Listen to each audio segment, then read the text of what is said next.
Okay. Welcome, everyone. Thank you for joining me today. Today we're talking about status of America, but we're going to be focusing on the auto industry. We're going to be talking about critical issues facing our nation when it comes to the automobile. Is just not affordability is an issue, but it's not just affordability. It's being able to maintain and repair and faith in the U.S. auto industry, really worldwide. But we're just going to focus on America on this. So let's go.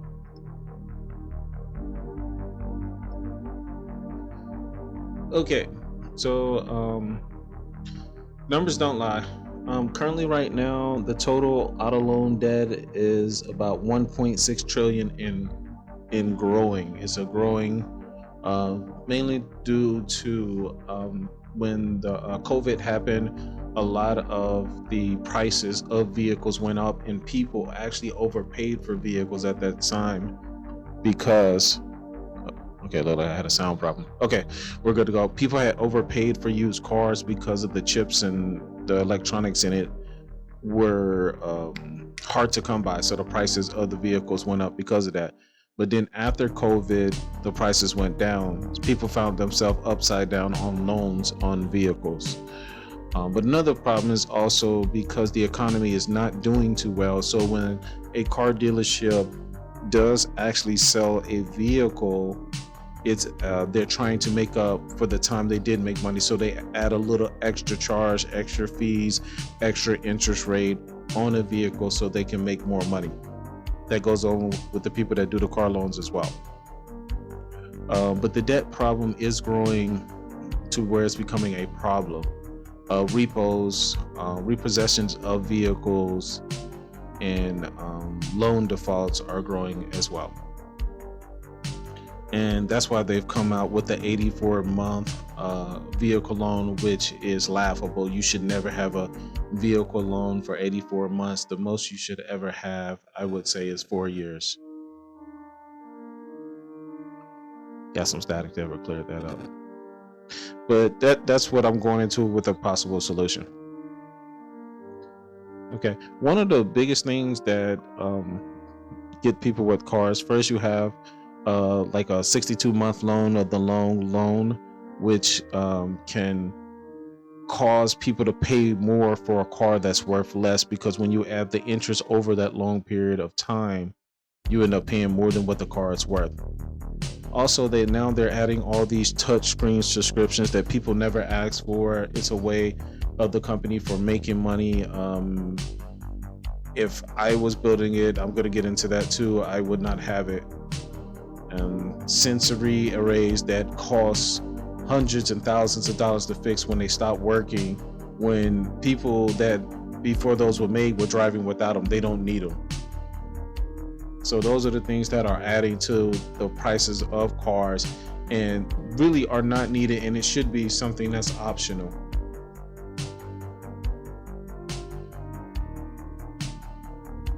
My concept is just a simple, strong analog car inspired by the 1980s. You got the Ford Chevy, not the 1980s Fords and the 1980s Chevys. As you see the box Chevys on here, I love this vehicle. I wish they would remake these again. This was a good vehicle. Some of them are still on the road today, but just like a simple analog vehicle, no sensors. I mean, you still have power windows as long as you got AC and a radio. It really is just a strong engine. You want a strong engine, strong transmission.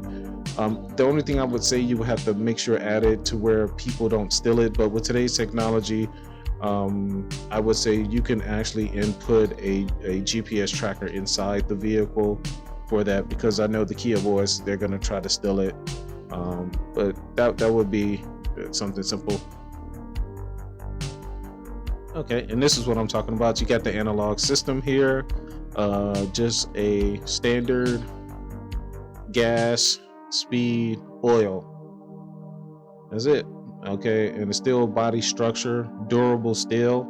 I know it'd be hard to do that because they don't want to make cars about steel, but when it comes to where the engine is, just have it reinforced to protect that part. The other parts of the car can be made out of whatever cars are made for. But also giving people the right to work on their cars again, to where they can do it themselves. I know we have environmental stuff, but to make a vehicle that's easy to repair, and that would help the consumer a lot. Okay. And the reason why we need to help the consumer is because our economy is not doing very well right now. People have less money in your pocket. And actually, it also would actually help the economy in the long run. People that do it fix yourself, they will be going to the AutoZone more. They probably, more people will be buying this type of car.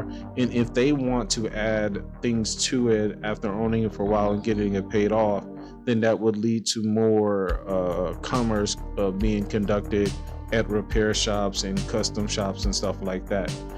Because I know people, I'm gonna go back a couple slides real quick. I know people will want to customize it. Say like they could make this car for easily and sell it for $15,000, and it will be a reliable car if Ford or Chevy wanted to do that. To go. And we have the factories already. We have factories in Detroit, Louisville, Nashville, and Kansas City. The top two I would give Kansas City and Detroit Ford, and Chevy would operate out of Louisville and Nashville, just using that example. Also parts as well. Parts can be made everywhere. Actually, we could do it everywhere because Kansas City can feed into the West Coast. Detroit, you got up here, Louisville here, and Nashville to the south. Might have to put one in Texas. Okay, already talked about I was a bit shocked when a mom recently told me. Got a commercial. I just want to pick him up in the same condition I drop him off. And the biggest reason why this push comes is freedom from debt. We have become a debt-ravaged country, which is there is really the middle class is very small now. You have the very poor, you have the working class. Well, I would say middle class is the people that are well off, and then you have the wealthy. So you have the very wealthy, people that are well off, the working class, and the dirt poor. Almost homeless poor, I'll call it that. Well, then you got the homeless too, but pray for them. I'll say that. But look at it. People, they have increased in housing prices, increase in car prices, increase in insurance, increases everywhere. The one thing people need is a reliable vehicle that does not cost too much. And they can do this. This can be done if you just cut out some things.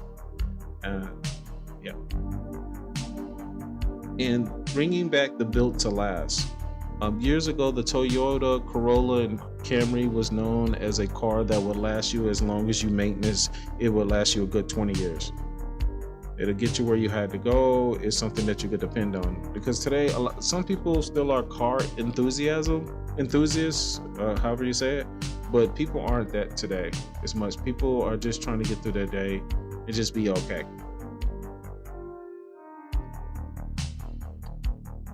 And I just think we should demand better from our companies. And actually, it would help the companies. A lot of companies have lost their way because they're trying to make quick profits.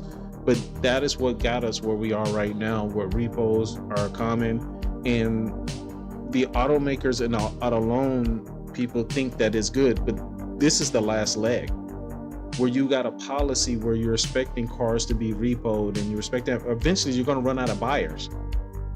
And then you're going to have to sell the cars, or the car dealership cars are going to be repoed because they have to sell them off or sold off cheaper to auctions. And then those cars are going to be simple. It's basically a crash of a bubble. And a lot of people say that all the problems we've had because we did not let the crash of 2008 do what it was supposed to do. That's why currently right now we have a housing problem. That's why we got cars, all these credit bubbles. We got the credit card bubble, car loan bubble, auto loan, well, I said car loan bubble, a home loan bubble, crypto bubble, AI bubbles, all these bubbles. It's finna crash again. You just gotta be ready for it. But this is one thing that could keep that crash at least from hitting the auto market. Just an idea. And just to recap, just go back real quick. Just to kind of put it up. The goal is to come up with a simple car for family, simple family car, single mom car, single dad car, college student, teenager. There it goes, right there. And it could be easily built. But we'll see what happens. All right, thank you.